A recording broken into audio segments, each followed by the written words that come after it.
ఒక 4వ వచనంలో చక్కటి మాట ఉంటుంది. వివాహము అన్ని విషయములలో ఘనమైనది, పాన్పును నిష్కలకమునై ఉండవలను అని చెప్పి ఒక చక్కటి మాట పౌలు భక్తుడు వచిస్తాడు.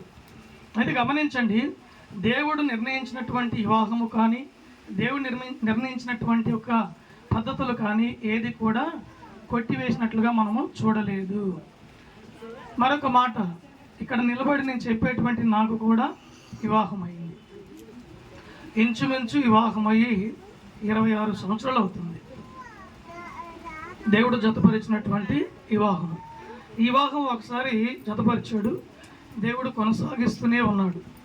దేవుని మహాకృపను బట్టి ఆయన గుర్తించేంత వరకు నేను లోకరీతిగా ఉన్నప్పుడు అది వేరుగా ఉంటుంది.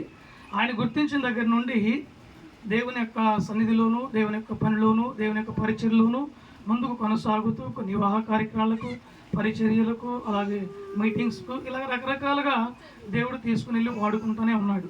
అయితే చక్కటి మాట గమనించండి, వివాహం అన్ని విషయాల్లో ఘనమైనదని చెప్పి ఎందుకేంచారంటే ఈ లోకరీతిగా చాలా కార్యాలు ఉంటాయి.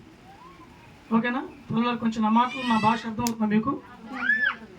ఇప్పుడు దాన్ని ఏమంటే మెచ్యూరిటీ ఫంక్షన్ ఉంటుంది, ఇంకా అదేంటి హౌస్ ఓపెనింగ్ ఉంటుంది. ప్రతిదీ కూడా కార్యమే, అన్నిటి కూడా కార్యమే.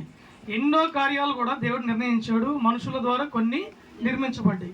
వీటన్నిటిలో కూడా దేవుడు ఎన్నుకున్నది, ఆయన దీవించింది ఏంటంటే వివాహము. అంటే ఇద్దరిని జతపరిచే విషయంలో దేవుడు వివాహం అన్ని విషయంలో ఘనమైనది, దానికి ఎలాంటి అడ్డు ఆకట్టు ఉండదు, అది దైవ సంబంధంగా జరగాలి, పరిశుద్ధంగా జరగాలి అని దేవుడు నిర్ణయించినటువంటి యొక్క వివాహము పెద్దల సమక్షంలోను, అలాగే కుటుంబ సమక్షంలోను, అలాగే సంఘ సమక్షంలోను ఇలాగ సమకూర్చబడి పెద్దలు కొంతవరకు నిర్ణయం మాట్లాడి పెద్దల సమక్షంలో ఒప్పందము కలిగి ఆ తర్వాత సంఘానికి వచ్చి సంఘములో సేవకుల సమక్షంలో, సేవకుల సమక్షంలో ఆ యొక్క వధూవరులను ఇద్దరిని జతపరచడం జరుగుతుంది.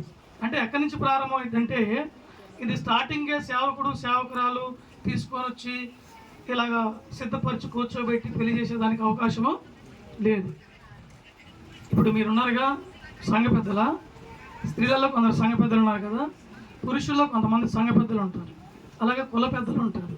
ఈ కుల పెద్దలు, సంఘ పెద్దలు కూర్చొని అమ్మాయి తరపున కుటుంబీకులతో మాట్లాడి, అబ్బాయి తరపున కుటుంబీకులతో మాట్లాడి ఇష్టాలు కనుక్కొని, ఒప్పందాలు కనుక్కొని, కట్న కానుకలు కనుక్కొని వాటన్నిటిని కూడా ఒక దగ్గరికి తీసుకొని వచ్చి ఓకే మేము సిద్ధపరిచాము. ఇప్పుడు వివాహం ఎలా జరగాలి అంటే కొంతమంది లోకరీతిగా చేసుకుంటారు,